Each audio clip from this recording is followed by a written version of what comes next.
आमच्या या ग्रुपला जे थीम भेटलेले आहे ते आहे गिफ्ट, भेटवस्तू. तुम्हाला गिफ्ट आवडतं का देण्यासाठी? देण्यासाठी का घेण्यासाठी?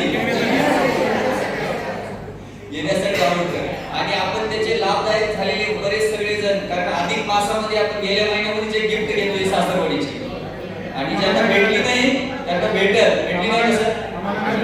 तर ही गिफ्ट आणि भेटवस्तू जर पाहिजे आपण, आपलं नात्यातील गोडवा, आपली कृतज्ञता, आणि जिथं शब्द कमी पडतात तिथे एक छोटीशी वस्तू त्या भेटवस्तू रूपात आपण जर दिली तर आपल्या भावना पूर्ण होतात आणि समोरचा व्यक्ती हा आपल्याशी नातेसंबंध गोडवा राहावा, आपली कनेक्टिव्हिटी राहावी. कारण आपण इथं जसं शिकला, बॉन्डिंग असेल तरच कोणतीही क्रिया पूर्ण आहे. आणि नात्यामध्ये आजकाल नाते खूप दुरावत चाललेले आहे, कारण देणे हे डायरीमध्ये सहज आपले शब्द राहिला नाही.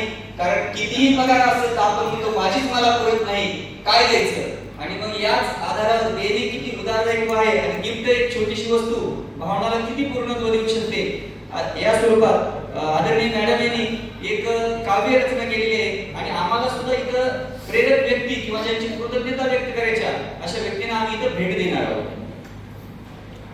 या ठिकाणी आम्हाला जो किंवा जे मिळाले होते आम्हाला चित्र कागद करून आम्ही परत दिलो, शेवटी जोडणी केली आणि त्याच्यामध्ये सरांना आलं होतं गिफ्ट.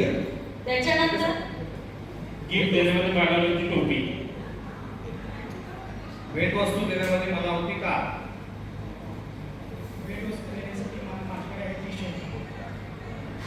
भेटवस्तू देण्यासाठी माझ्याकडे आहे टी शर्ट. आणि माझ्याकडे आलं होतं ज्याच्याशी आमचं गिफ्ट बनवू शकत नव्हतं असा कागद. आणि गिफ्ट द्यायला आणि खायला सगळ्यांना, मला वाटतं द्यायला कमी आवडतं, खायला सगळ्यांना आवडतं. आणि याला जर आम्ही शाळेची जोड दिली विद्यार्थ्यांना तर विद्यार्थ्यांना गिफ्ट खूपच आवडतं. अगदी लहान लेकरापासून रडत असलं चॉकलेट दिलं की लगेच त्याच्या चेहऱ्यावर हसू फुलतं. किंवा आपण सांगितलं मम्मा, किंवा आमच्या शाळेत मॅडमने काय सांगितलं, स्टार स्टार स्टार स्टार गिफ्टच येते.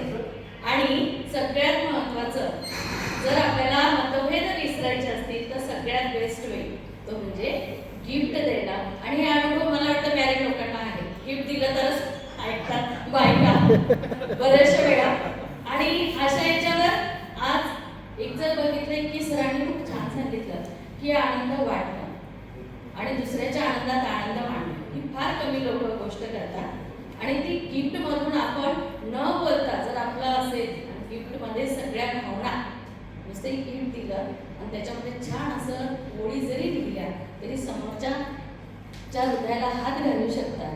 तशी कविता आम्ही तयार केली. कवी आहेत आमच्या टीम मध्ये, पण आम्ही आता ही कविता जी आहे ती डेडिकेटेड आमच्या ज्यांना आम्ही गिफ्ट देणार आहोत अशा आमच्या मॅडम अनुराधा मॅडम आणि दुसरे आहे रुपाली मॅडम. खूप छान छान गिफ्ट आणले ना आम्ही, पण त्याच्या अगोदर त्यांच्यासाठी एक कविता ती स्वतः मी रचली आहे. टियाने लोणावळ्याला ट्रेनिंग ठेवली होती छान. टियाने लोणावळ्याला ट्रेनिंग ठेवली होती छान. अनुराधा मॅम आणि रुपाली मॅमने वाढवली कोटकच्या मदतीने अध्यापनातून त्याची शाख. अनुराधा मॅम आणि रुपाली मॅमने वाढवली कोटकच्या मदतीने अध्यापनातून शाख. संभाजी आणि संजय नितीन आणि नितीन, दोन नितीन आहेत आमच्याकडे. यंग स्क्वेअर लक्ष्मण आणि प्रतिभाने आणले त्यांच्यासाठी गिफ्ट. छान छान बघितले आमचे गिफ्ट, खूप छान छान गिफ्ट आणलेले आहेत. संभाजी आणि संजय देत आहे चित्राची नेक्स्ट कार नंतर देणार आहोत. मी दोघं मॅडमला इकडे बोलवणार आहे. संभाजी आणि संजय देत आहे चित्रांची नेक्स्ट कार, खरंची नाही बरं आमच्याकडे, कारण आम्ही अजून गमत नाही.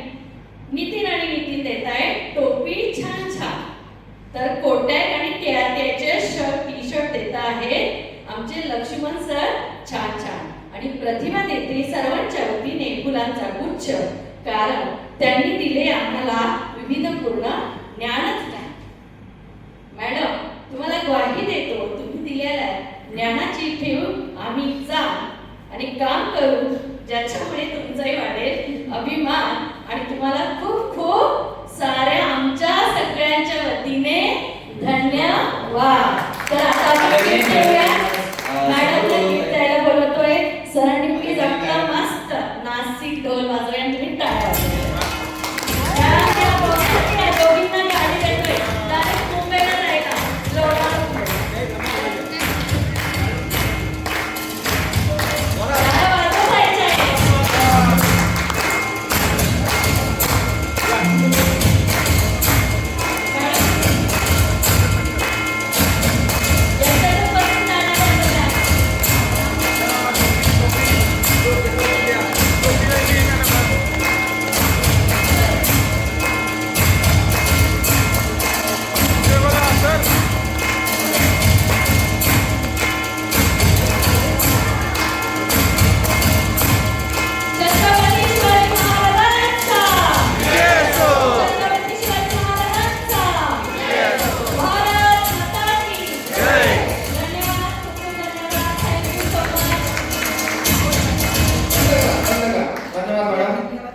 ती वेळेवर